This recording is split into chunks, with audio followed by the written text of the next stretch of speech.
Maka kembali lagi bersama kami di Regia Financial. Kali ini kita akan membahas tentang saham TIRA atau TIRA Austenit Tbk. Nah, ini untuk laporan keuangan yang kuartal kedua sudah keluar. Kita lihat apa yang bisa kami temukan ya. Ini ada disebutkan direktur utamanya yaitu Selo Winardi, kemudian ada direkturnya yaitu Suseno Adi. Untuk alamat kantor mereka ada di PT TIRA Austenit Tbk, yaitu pastilah ya. Ini di Jalan Pulau Ayang, Kaf di R1 Indonesia. Tapi mereka gak ada sebutkannya di kota mana. Biasa untuk laporan keuangan itu ada disebutkan dia di kota mana. Nah, jadi bisa tahu misalnya di luar Jakarta atau gimana, di Bekasi, di Kalimantan, biasa ada disebutkan ya. Ini kalau kita lihat di sini, mereka agak sedikit berbeda untuk laporan keuangannya, di mana mereka tidak ada sebutkan dia satuan penuh atau gimana nilainya dan bentuknya rupiah kah atau dolar. Untuk kas dan setara kas kita lihat ini agak sedikit meningkat dari 6 miliaran menjadi 13 miliaran. Kemudian piutang usaha oke, dia meningkat persediaan dari 90 miliaran menjadi 102 miliaran. Wah, ini meningkat cukup pesat ya, di mana terjadi peningkatan sekitar 12 miliaran. Total aset lancarnya dari 156 miliaran menjadi 189 miliaran. Wah, ini meningkat juga. Tapi kita belum tahu itu asetnya itu dia meningkat karena hutang atau gimana ya. Total asetnya pun meningkat. Kalau kita lihat di sini, ini meningkat kurang lebih sekitar 32 miliaran yang gini ya. Kurang lebih 30-an miliaran, tapi kita belum tahu apakah hutangnya yang meningkat ataukah ekuitasnya. Tadi kalau misalnya dia hutangnya meningkat tapi pendapatan meningkat tajam, itu gak apa-apa. Tapi kalau misalnya kita lihat juga nanti ya. Wah, ini ada juga perbedaan di mana biasanya kan laporan keuangan pakai liabilitas ya, pakai istilah liabilitas untuk hutang, tapi mereka pakai kewajiban. Kemudian mereka tulisnya itu hutang bukan utang. Pokoknya total hutangnya dari 178 miliaran sekarang menjadi 200-an miliaran. Berarti ini meningkat cukup pesat. Ekuitas kita lihat di sini dari 167 miliaran menjadi 170 miliaran. Berarti peningkatan ekuitas masih lebih banyak daripada peningkatan liabilitas. Nah, bukan ya, tadi liabilitas bahkan lebih banyak daripada ekuitas, meningkat lebih banyak, cukup banyak sih. Penjualan bersih kita lihat di sini, dia meningkat juga, tapi gak gitu banyak. Berarti tadi hutangnya ini meningkat cukup pesat, tapi penjualannya ini gak gitu gak gitu berpengaruh ini ya.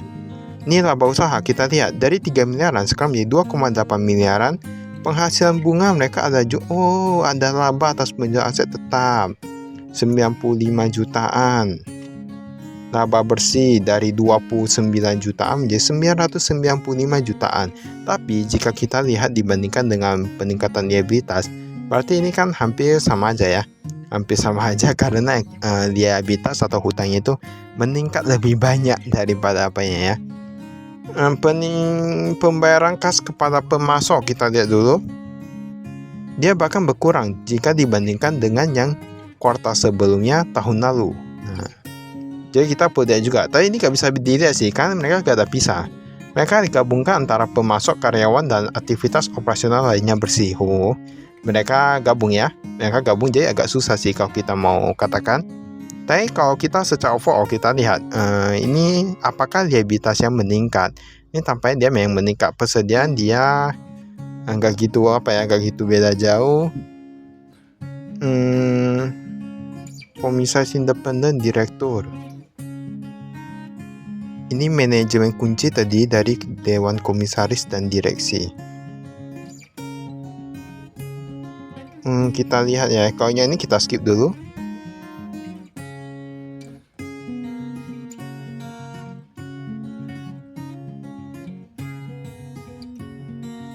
Ini kita skip. Kas dan setara kas kita lihat di sini. Dari 576 juta menjadi 546 juta. Kasnya di sini kasnya meningkat ya. Dari 3 miliaran menjadi 10 miliaran. Dolar AS meningkat juga. Ini semua rata-rata meningkat. Tapi memang kalau kita lihat dia gimana ya kita bilangnya, dia kasnya meningkat tapi karena hutangnya pun meningkat juga ya. deposito berjangka pun meningkat. Piutang usaha kita lihat di sini, dia dari 40 berapa nih? 40 miliaran ya. Oh, ini udah disebutkan, kata dia ada di bawah. Dia disebutkan yaitu disajikan dalam bentuk rupiah tapi satuan penuh. Jadi dia agak di bawah, baru ditemukan di laporan keuangannya itu ya. Mereka ada sebutkan juga bahwa mereka itu bentuknya rupiah dan satuan penuh. Berarti benar ya. Karena gampang juga sih, itu bisa dilihat dari angka-angkanya saja. Kita lihat dulu nih yang belum jatuh tempo. Tampaknya cash flow ini agak sedikit macet ya. Dimana yang lebih dari 3 bulan, dari 6 miliaran menjadi 11 miliaran. Wah, ini peningkatan kan cukup pesat nih. Piutang lain-lain, pihak ketiga, tanah dan lain-lain. Oh, ini siapa nih? Ahmad Irpanggi. Ada apa dengan Ahmad Irpanggi ini? Piutang lain-lain kepada Ahmad Irpanggi sebesar 5 miliaran. Wow, kok bisa ya ada 5 miliaran nih? Piutang atas pengalihan saham perusahaan di PT BCI dan AA di SPU. Nah, ini ternyata ada pengalihan ya. Jadi misal kita ingin tahu kejadian terkini dari sebuah perusahaan ataupun apa yang ada dalam sebuah perusahaan, bisa juga dilihat dari laporan keuangannya. Dilihat dari persediaan, mereka meningkat juga sekitar 12 miliaran. Oke, tapi kalau kita lihat dari pemasok, yang tadi ya, pembayaran kepada pemasok yang dia gabung dengan karyawan dan lain-lain, tapi agak sedikit masih lebih banyak sih yang tahun lalu. Jadi kalau kita mau lihat yang pastinya kinerjanya itu, kita tarik panjang saja. Tarik sekitar 5 tahun yang lalu hingga sekarang. Dan nanti kedepannya kami juga akan melakukan hal-hal seperti itu. Kami akan memuat dalam video kami di mana ada kinerja dalam 5 tahun. Nah, jadi bisa lebih jelas ya. Tapi ini kita bahas dulu untuk laporan keuangan terkini. Ini ada aset tetapnya, ini ada disebutkan tanah, bangunan, dan lain-lain.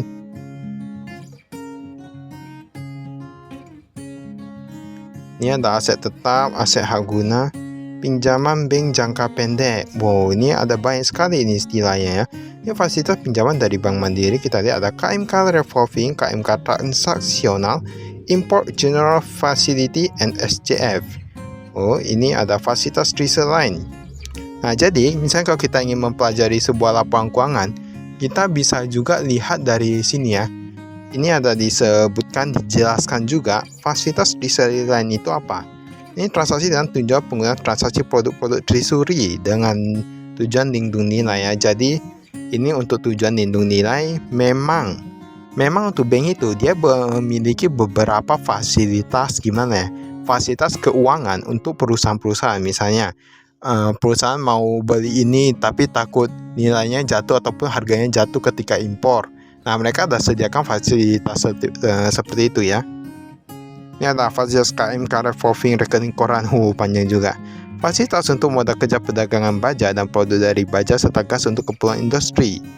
Nah, maksimum hingga 40 miliaran. Jadi ini banyak sekali fasilitasnya, bisa dilihat di sini. Ini fasilitas supply financing, persediaan 80 miliaran. Daftar jaminan. Oh, bahkan mereka daftar jaminan, ada tanah dan lain-lain. Bahkan persediaan juga dijadikan jaminan. Nah, ini perlu kita telusuri lagi. Ini ada utang usaha. Utang usaha meningkat. Apa nih? Rincian utang usaha dalam bentuk mata uang asing. Sekarang sudah ada US dollar sebesar 11 miliaran. Kemudian rupiah, oke lah ya, dia lokal. Euro 2 miliaran. Nah, inilah. Beberapa kali kalau kami lihat, ini sebenarnya kalau ada utang dalam bentuk mata uang luar negeri, seharusnya lebih berhati-hati ya. Karena memang agak sulit sih untuk kurus ini, kita agak pernah tahu apa yang akan terjadi. Karena ini bidangnya sudah internasional, sudah dalam lingkup negara. Jadi gak gitu gampang. Modal saham kita lihat di sini. Oh, ini paling banyak nih PT Wijaya Tunggal Sejahtera sekitar 44%-an. Lalu ini ada tambahan modal di store dan lain-lain. Ini beban pokok penjualan kita lihat di sini ada pabrikasi, bahan baku dan lain-lain. Ini ada beban usaha, kita lihat di sini ada gaji dan lain-lain juga ya.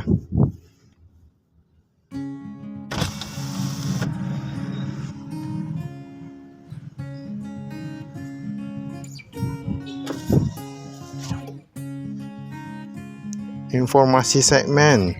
Ada perdagangan dan distribusi barang teknik, industri cetakan dan kawat las, perdagangan gas industri. Oh, ini ada beberapa ini ya.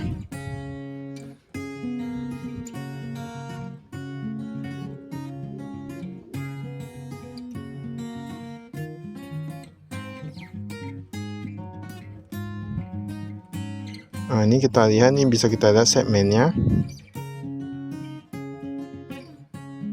Jadi menurut kami, terkadang perusahaan makin banyak segmen makin bagus. Tapi terkadang kalau gak fokus pun sama aja ya. Ini yang biasa, yang umum. Baiklah, itu saya dari kami. Sekian dan terima kasih. Salam investasi.